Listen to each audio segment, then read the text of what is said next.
আজকের মিটিং এর প্রধান অতিথি, যার নাম না বললেই নয়, যিনি নারায়ণগঞ্জের মধ্যে আজকে বেঁচে থাকার কথা ছিল না, আজকে বেঁচে আছেন ওনার ভাগ্যের জন্য।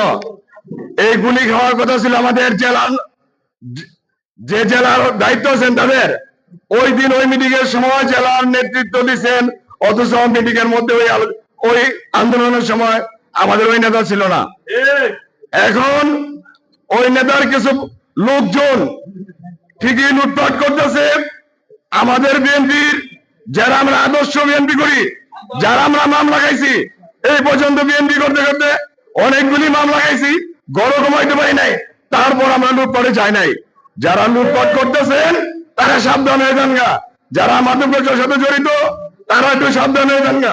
আমি আশা করব আমাদের উপজেলা থানার যে সভাপতি আছেন উনির কাছে এই লুটপাটের লোকজন যাতে আমাদের সামনে কোনো কমিটির মধ্যে না আসে, এই বলে আমার সংক্ষিপ্ত বক্তব্য এখানে শেষ করলাম। আসসালামু আলাইকুম ওয়া রাহমাতুল্লাহি ওয়া বারাকাতুহু। এখন বক্তব্য নিয়ে আসছেন